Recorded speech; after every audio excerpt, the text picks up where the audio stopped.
Hey crafty friends, Christina here with you from SunnyDay Memories. So I wanted to do a fun fold card with you guys tonight, and I wanted to show you how you can make this possible out of using a 6x6 designer series paper, because I know we have a lot of collections in there that have the 6x6 size, and sometimes it's like hard to think outside the box to kind of how to use these and get the best maximum use out of them, and so that's what I'm going to show you guys tonight. So here is a sample card of the technique that we're going to do. And I did kind of I put a post up real quick earlier today to let you know the supplies you need, which are very minimal. And since this is using the 6x6, you're going to need a 6x6 two-sided paper. So I'm using this other Blackberry Bliss piece that is also in the same pack as this one here. I'm using two pieces of the basic white. The largest one measures 2 3/4. It's a 2 3/4 inch square. And then you've got a 2 1/4 inch square. And then you're going to want a color of cardstock that coordinates with your pattern paper. And this is going to be a 2 1/2 inch square. And so then other than that, you're just going to need your basic stamping sentiment and any embellishments that you might want to use. And I'm using these fun iridescent discs here. I love that they are so flat. I don't know how well that shows up, but in addition to being really flat, so they're really great to mail, they have that iridescent look to them. Here's the whole pack here. So they really pick up the colors of whatever, let me put it back on the sheet here so you can kind of see it better. They pick up the colors of whatever you're working with in your project, which is pretty awesome. So they coordinate with much more than you would think. So let's go ahead and get started. So I'm gonna grab my paper trimmer here so I can show you guys how to cut down the 6x6 piece. So what you're going to want to do is, first of all, think about if your pattern that you're using is directional and you want it to be a certain way. So in this pack of paper, it comes with 4 sheets, 2 each of the same design. So I'm trying to show you guys multiple designs here. And so it does have the stripe as one of the options. So if you wanted your stripes going horizontal instead of vertical, you'd want to think about how you're cutting it. But for this one here that I'm using, it doesn't really matter. So the first thing you're going to do is you're going to go ahead and put it in your paper trimmer, and you're going to cut it at 5 1/4 inch. So it'll end up being a 5 1/4 by 6. So if your pattern matters to you, like for example, here, let me just turn this way so you can see. So this 5 1/4 is the height of your card. And so I wanted my stripes to go up and down, and so that way, if you're cutting something like that that's directional, that's what's going to be that 5 1/4 cut, just so that you kind of have a visual for that.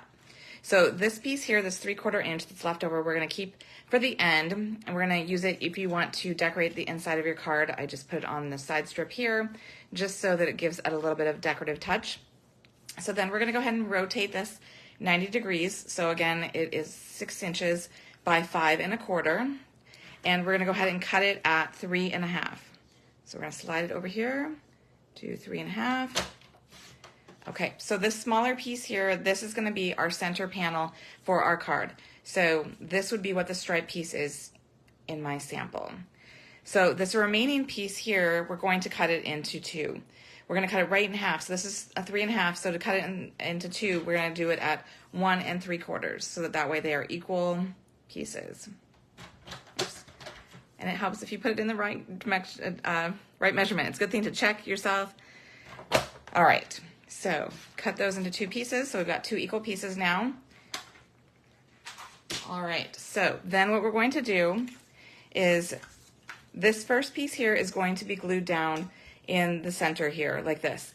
And these 2 pieces are going to be on the outside. So if you wanted to kind of play around with it first, if you weren't really sure how you want to do, if yours is light and dark kind of like mine, if you want the dark on the outside and the light on the inside, I'm going to do it with the dark on the inside there and the light on the out here. So we're going to go ahead and glue this down. And I would love to hear if you guys have seen this before. It is very similar to one that my sister-in-law did. We have been doing videos for the different paper suites, and last month she did one like this. This is kind of an easier way to do that same design of a card, and so I wanted to show you guys so that you guys could kind of get a feel for how you could quickly and easily do it using just a single pattern piece that's only 6x6. So what you'll notice is I left an equal distance here at the top and the bottom, as well as those 2 sides. Then what we're going to do, like I was saying, is we're going to take the 2 that we split in half that are the exact same size, the 1 3/4 by 5 1/4. we are going to glue it down, but we are only going to glue on the right edge because we want it to be loose here toward the center of the card. So you'll see in a minute why we're doing that. So you're going to only put some adhesive along that one side. There we go. And then you're going to want to stick with stick with having that same border. So you're going to have it lined up with both the top and bottom here. And I turned mine horizontal so I can get a better view of it. But then I want to leave, a similar border here at the top, but I'm keeping it in line with the top here. So it looks like the sides, but those are the top and bottom of our card. And I'll get that stuck down, and then I'm going to rotate this other direction so that way then I can do the same thing by gluing down this other piece. Again, only putting adhesive on the one portion, the one side of it, because we don't want to glue the whole thing down. We want to have it loose. So again, I am making sure that it is equal, flush to the edge of this center panel, and then I'm having an equal border of the white so that the color really pops. That's why I liked having the card base be white here. And I did forget to mention it is an 8.5 by 5.5, scored at 4 1/4. So then what you're going to do, now that it's glued down like this, you're going to go ahead and we're going to fold back and create that little angled fold. And I wanted to show you before I do it, just so you can see the difference in how you can approach it. So in my sample one, this one here, I did it in kind of a smaller fold back. So it's kind of a tighter looking fold. Or, let me bring this other one in. If you look, this is kind of more of an elongated, more long one. It really does kind of help draw your eye more into the center point. But if you want it to just be a softer, smaller one, you could do it like that. So it does give you some options with that. But so what you're going to be doing is you're going to be focused on where that end point is on that center panel of paper. And then you're going to fold from there. And then depending on how long you want it to go down, then you'll peel back until you get it to where you want it to be. So this first fold is kind of important because you want to kind of match your additional ones with that. So this next one, you wouldn't want it to just be a short little one like this. You'd want to bring it back and you'd want to try to kind of balance it so that it's balanced here as well as up here at that end point of where that middle panel is. So I just kind of hold it in place and then I go ahead and take my bone folder. And so now you've got the top two. So then you're going to do the same thing with these other two. And so you're trying to match up so that it goes just to that end point. That way you're not exposing the white beneath, on the other side. You don't want to show the mechanics of this. You want it to look like there's paper underneath the whole entire thing. So like you wouldn't want to pull it back like this because see then you have that little bunch of white showing. You want to keep that magic alive. Okay, so I'm gonna go ahead and stick that like that. So now you can kind of see it taking shape here, right? It's got a nice look to it. So let me move those up a little bit. So then it's pretty easy from here because we are just going to do some stamping and we're going to do some layering. So the first thing I'm going to do is I'm going to go ahead and layer my Blackberry Bliss onto my white here.